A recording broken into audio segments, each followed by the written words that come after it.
లేదు. ఇక దేశంలోనే అతిపెద్ద కుంభకోణం వచ్చే ఎన్నికలపై పైసల కోసమే ప్రాజెక్టులు అప్పులు ఉన్నాయంటూ ఈ ప్రాజెక్ట్ అవసరమా? ఒక్క ఎకరానికన్నా నీళ్లు పారుతాయా? కాళేశ్వరంతో వరి సాగులో నెంబర్ 1 అయినం. హైదరాబాద్ దాహార్దిని తీరుస్తుంది. థేమ్స్ నది ప్రక్షాళన 40,000 కోట్లే. హైడ్రా జిహెచ్ఎంసీ నాలాలపై ఉన్నాయి, వాటిని కూడా కూల్చేస్తారా? కేసీఆర్ ఆనవాళ్లు చెరిపేయాలని సచివాలయం కూలుస్తారా? నువ్వొక అసమర్థ అన్ఫిట్ ముఖ్యమంత్రి. నీ అన్న డబుల్ బెడ్రూమ్లో ఉంటాడా? ఏంది కనుగోలు ఆధ్వర్యంలో తప్పుడు ప్రచారం, సాహసంతో శ్రీధర్ బాబు చెడిపోయారు. పైసలు తీసుకున్నారంటావా? నీకెట్లా మనసు వచ్చింది? రేవంత్ను తిడుతుంటే నాకే బాధేసింది. జీవితంలో అలాంటి తిట్లు కూడా వినలేదు. కాంగ్రెస్లో మాత్రం ఆ మొఖాన పోకైంది. ఒక్క ఇల్లు కూడా కూల్చనివ్వం. మెయిన్ స్ట్రీమ్ మీడియా ప్రజల కోసం చూపియలే. తెలంగాణ భవన్లో మాజీ మంత్రి కేటీఆర్ అన్న ఇగో వాడవాడన ఒకే ఆవేదన, కన్నీళ్లతో కూడిన ఇగో చూడు. ఇక్కడ దాదాపుగా మీకు తక్కువలో తక్కువ ఒక 5,000 నుంచి 10,000 మంది ఉంటారండి. మామూలు కాదు, అక్కడెక్కడో కొత్త దాకున్నది గల్లీ. వీళ్ళందరూ కూడా ఇక్కడ కనబడుతున్న వాళ్ళందరూ యువకులు. ఏంది సాఫ్ట్వేర్ ఇంజనీర్లు, డాక్టర్లు, లాయర్లు, దాంతోపాటు ప్రైవేట్ సంస్థలలో పనిచేసే వాళ్ళు ఉన్నారు, ఉద్యోగులుగా పనిచేసే వాళ్ళు ఉన్నారు. ఇక్కడ మతాలతో కులాలతో సంబంధం లేదు, అన్ని వర్గాలకు సంబంధించిన ప్రజలు ఇక్కడికి వచ్చారు. దేనికోసం వచ్చిళ్ళు? కేటీఆర్ను జూన్నికి వచ్చారు అనుకుంటారా? కాదు. కేటీఆర్ అన్నా నువ్వు మా బాధ తీర్చన్నా, దండం పెడతా, బాంచను, ఎవడు స్పందిస్తలేడు. బీజేపీ మట్టుకు లేడు, కమ్యూనిస్టులు కాన రావట్లేదు, ఇక మిగతా వాళ్ళేమో దోస్త్ అయిపోయారు, ఆగమాగమైపోతున్నాయి. ఈ తెలంగాణను కనీసం మీరన్నా చూపెట్టాలన్నా అని వచ్చిర్రు. వాళ్ళ బాధలు మామూలుగా లేవు.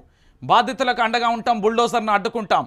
2,400 కిలోమీటర్ల నమామి గంగే 40,000 కోట్లు, 55 కిలోమీటర్ల మూసీకి 1,50,000 కోట్ల, 2,400 కిలోమీటర్ల గంగకి 40,000 కోట్లట, 55 కిలోమీటర్ల మూసీకి 1,50,000 కోట్లట. కుర్చీ కోసం రేవంత్ నజరానా. ఢిల్లీకి 25,000 కోట్లు కాంగ్రెస్కు. ఇదిగో రిజర్వ్ బ్యాంక్, ఇదో రిజర్వ్ బ్యాంక్ అట. ఇక్కడ తెలంగాణ మనం రిజర్వ్ బ్యాంక్ అట. పేదల ఇండ్లను మూసీలో కలుపుతుంటే బీజేపీ నాయకులు పేదల పాలించిన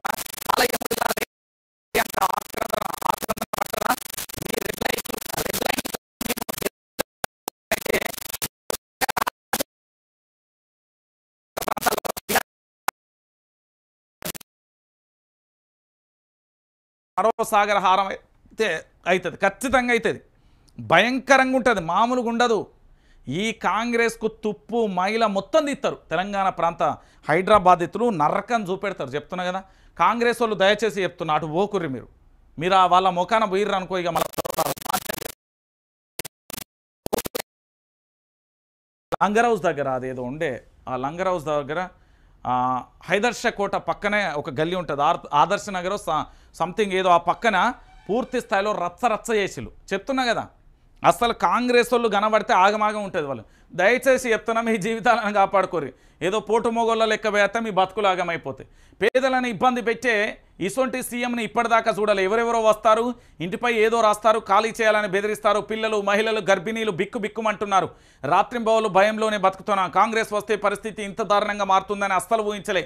అక్రమంగా ఇల్లు కట్టుకోలేదు, పర్మిషన్లతోటి కట్టుకున్నాం, డాక్యుమెంట్లు అన్నీ ఉన్నాయి. సునీత భరత్ నగర్కి సంబంధించి, కాలనీ అత్తాపూర్కు సంబంధించి ఈ తల్లి ఏడ్చుకుంటా అన్నీ చెప్తా ఉన్నది. 5,000 తీసుకొని రుణమాఫీ బాధితుల 5,000 తీసుకొని మూసీ బాధితులు ప్రభుత్వానికి వ్యతిరేకంగా మాట్లాడుతున్నారని మంత్రి శ్రీధర్ బాబు అంటున్నారు. కాంగ్రెస్ లాగా 50 కోట్లకు పీసీసీ ప్రెసిడెంట్, 500 కోట్లకు సీఎం పదవిని అమ్ముకోవడం, మంత్రులు పర్సంటేజీలు పంచుకోవడం లాంటి దిక్కుమాలిన అలవాట్లు ప్రజలకు ఉండవు.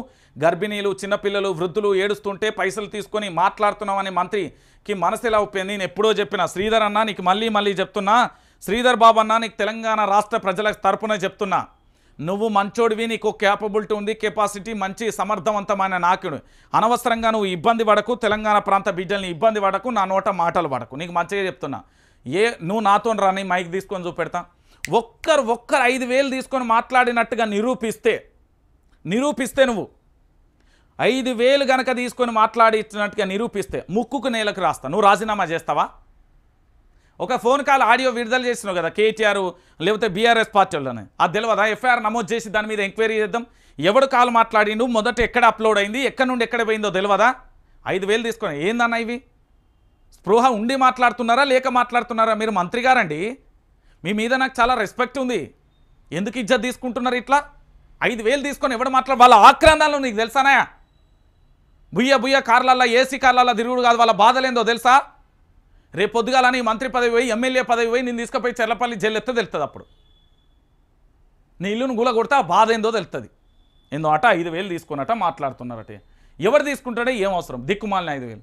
అరే 5 కోట్ల ఇల్లు పోతుందిరా నాయన అంటేనట 5,000 తీసుకొని మాట్లాడతారా?